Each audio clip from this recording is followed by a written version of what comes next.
Hey everyone, welcome to another game of Elemental War of Magic.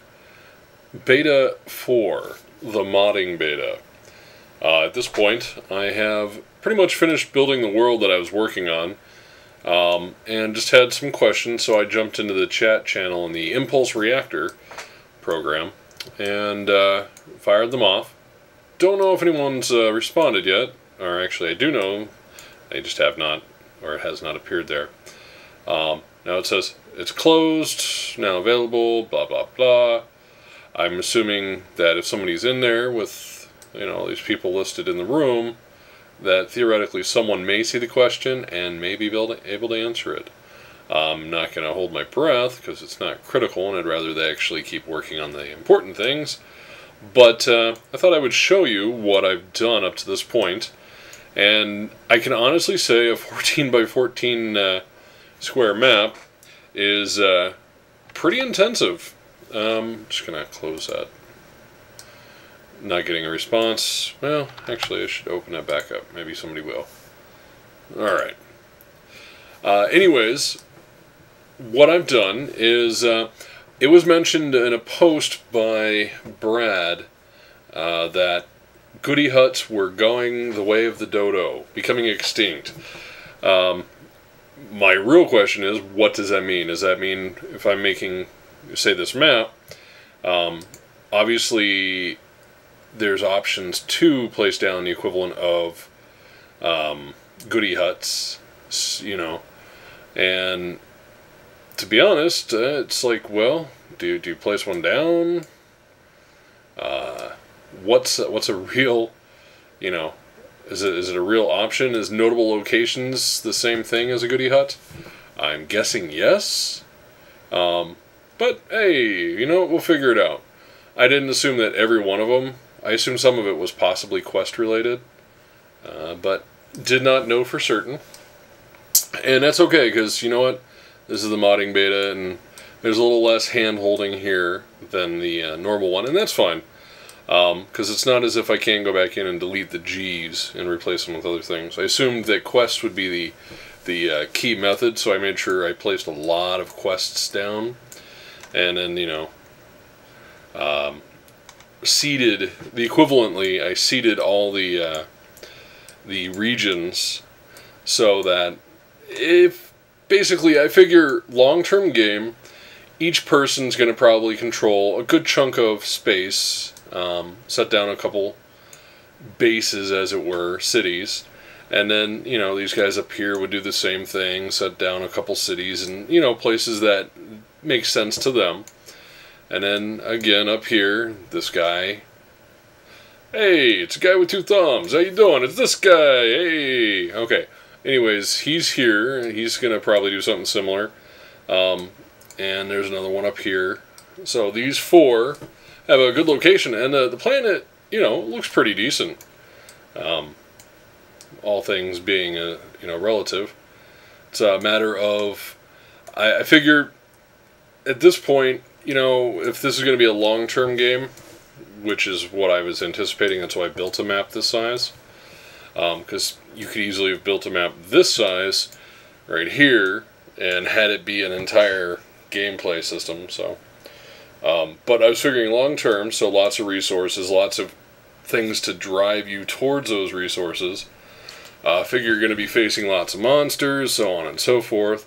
Minor races, if I had my way, I'd have about 30 or 40 minor races, and I'd be, plopping them all down, just so they could represent different groups, factions, as it were, that may not grow super powerful, but, enough for resources and stuff like that. And then, let's see what else. Beyond that, I've got everything so that I believe it's ready to be a viable opportunity.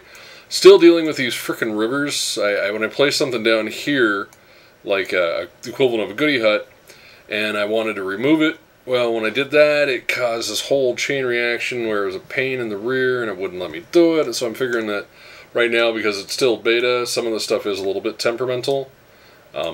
Hey, you know what? That would make a lot of sense, being that it's a beta. Okay.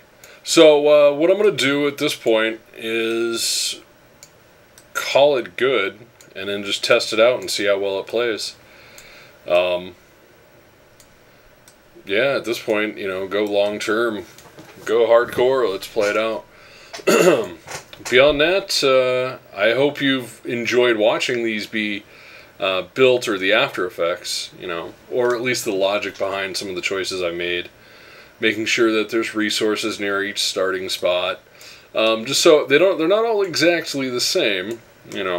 Some have slightly different stuff, and some of it's not immediately right next to them, with the exception of food. But, some people get different advantages. I try to make sure the 4 key things were nearby, just so the game starts off at a decent pace. But, like this one, doesn't have metal immediately nearby, but has basically more food and other stuff. Gold's off a bit, a little bit of a distance away. And over here, I ended up... again, didn't have gold right away, so I figured a couple metals, some food, some interesting options. Let's see, now I know this one up here started off with food and horses nearby, but you notice no metal, it's off a bit in the distance, gold and metal, so this one would be slightly harder, but then you have a lot more food to make up for it in their immediate vicinity, so it's a good starting spot. And then this one, food and refugees, again, no metal right in the immediate area. There's gold off there. It's a couple turns away, a couple civ points away. And then, let's see, what did I have up here? Food and metal, but other stuff's a bit of a distance away. So, what does this mean? Well, it means I need to get a new chair because this thing squeaks so damn much that it drives me nuts, and I only noticed it, really, when I was listening to my own videos here to see how they sounded. So I guess I need to pick up a new chair. Woohoo! And this one, what do we have? Food and gold's nearby, but that's it. And the rest of it's a little bit further off. But sort of as like an incentive they got for not starting off immediately in the perfect situation. They have crystals nearby, so there's a lot of things you could do to make this better. The one thing that I was thinking when I was planning, building this, and I mean this, it was kind of a surprise, is I started thinking, small factions, like minor races. Okay, they can represent smaller factions of different races, like tribes of elves, or a merchant's guild, an orc tribe, or a band of, hardcore Spartan warriors who, aren't really into your problem, but, if you work with them, they may be interested, and so on and so forth. And the one thing that I think resource-wise that we're going to be looking for as people are going to be, building modules and mods, is that we're going to be looking for the interesting art resources. Like creatures riding other creatures, wargs, drakes, dinosaurs, scaled ones, just things that are fantastic creatures that kind of kick it up a notch. Like a sunseed nurture, or or firefly. You gotta love the brown coats. Go brown coats. And yeah. Anyways.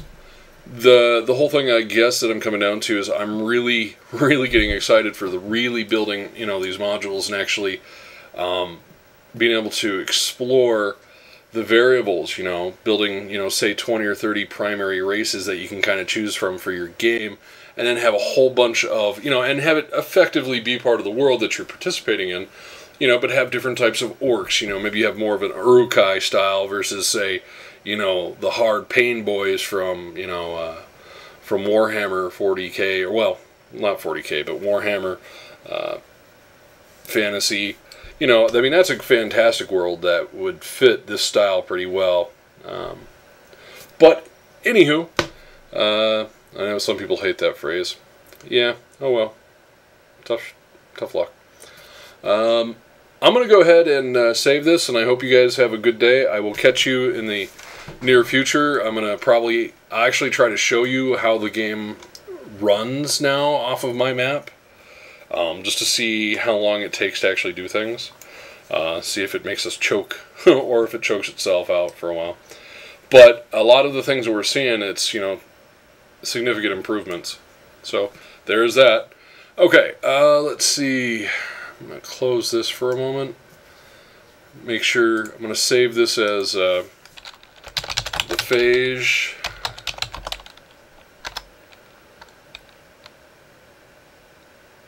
The real Faege, sure. Because I'm going to actually show you something. Well, besides that's what it looks like to save. But actually also, I want to show it as a mod. Upload a mod. I want to upload the real Faege. And yeah, I know, it's like, what? He's showing this at the very end after he just goes through that whole thing? Yeah, pretty much. 14 by 14 square massive fantasy land. And I agree to the terms. Upload now. Now it's gonna, detect the speed, figure out how big the file is. Well, that's, to be honest with you, that's not too big. This thing turned into, a 1.49 megabit file, which is pretty good.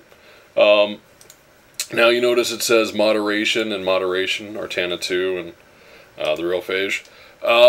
That just means they haven't, approved it yet. So nobody can download it as far as I'm aware of. I don't know if they'll actually approve any of these, but these are, maps that I could download if I was actually interested in theirs. But at this point, I'm gonna just hopefully they'll notice this and get these uploaded or approved or not. I don't know, and they'll just let us know why. In the meantime, I hope you have a very good day, and I will catch you again later. Enjoy the videos, folks. Goodbye.